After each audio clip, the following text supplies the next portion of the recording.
Newsroom থেকে যুক্ত হচ্ছেন এ নিয়ে বিস্তারিত জানাতে আমাদের সহকর্মী শফিকুল ইসলাম সবুজ। আমরা দেখেছি যে এই ঐক্যমত্য কমিশন গঠনের পর থেকে রাজনৈতিক দলগুলোর সাথে একাধিকবার বৈঠক হয়েছে।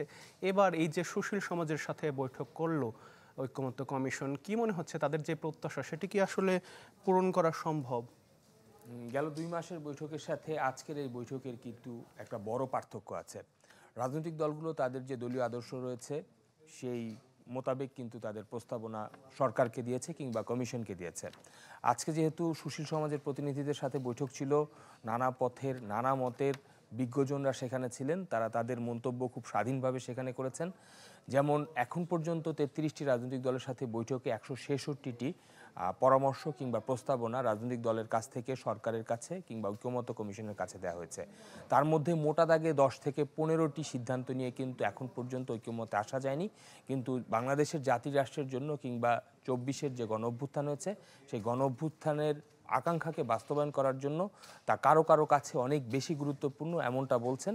এবং সেখানে যারা সুশীল সমাজের প্রতিনিধিরা ছিলেন তারা কিন্তু বলেছেন যে সরকারের যে নির্বাহী ক্ষমতা, সেই নির্বাহী ক্ষমতা বলে যে জুলাই সনদ তৈরি করবে জাতীয় ঐক্যমত্য কমিশন, সেই ঐক্যমত্য কমিশনের একটি আইনি ভিত্তি দিতে, যার ফলে পরবর্তী যে নির্বাচিত সরকার আসবে সেই নির্বাচিত সরকার যাতে এই জাতীয় যে জুলাই সনদ তৈরি করা হবে, জাতীয় সনদ, সেই সনদের যে বিধিবিধানগুলো থাকবে বা যে নির্দেশনা তারা ঐক্যমত্যের মাধ্যমে সিদ্ধান্ত নেবেন তা যাতে পরিপালন করতে বাধ্য থাকেন, এই বিষয়গুলো আসলে সেখানে বলা হয়েছে। এবং এই আলোচনার মাধ্যমে কিন্তু জাতীয় ঐক্যমত্য কমিশনের প্রথম দফার যে আলোচনা তা শেষ হয়েছে এবং আগামীকাল আরেকটি সংবাদ সম্মেলনের মাধ্যমে জাতীয় ঐক্যমত্য কমিশনের পক্ষ থেকে ঘোষণা দেওয়া হবে তাদের পরবর্তী যে ধাপ বা সে কার্যক্রমগুলো কী হবে।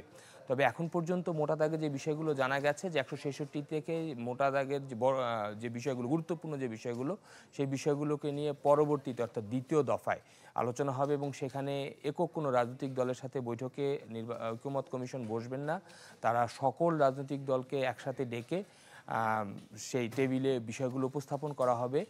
কয়েকটি বৈঠকের মাধ্যমে আসলে এই বিষয়গুলো সমাধান হবে এবং ৬ মাস যেহেতু তাদের নির্ধারিত সময়, এখন পর্যন্ত ২ মাস শেষ হয়েছে, ধারণা করা হচ্ছে যে নির্ধারিত সময়ের আগেই জাতীয় ঐক্যমত্য কমিশনের যে কার্যক্রম, এই কার্যক্রম এবং তার যে লিখিত বক্তব্য, জাতীয় সনদ, তা জনগণের কাছে তারা প্রকাশ করতে পারবেন।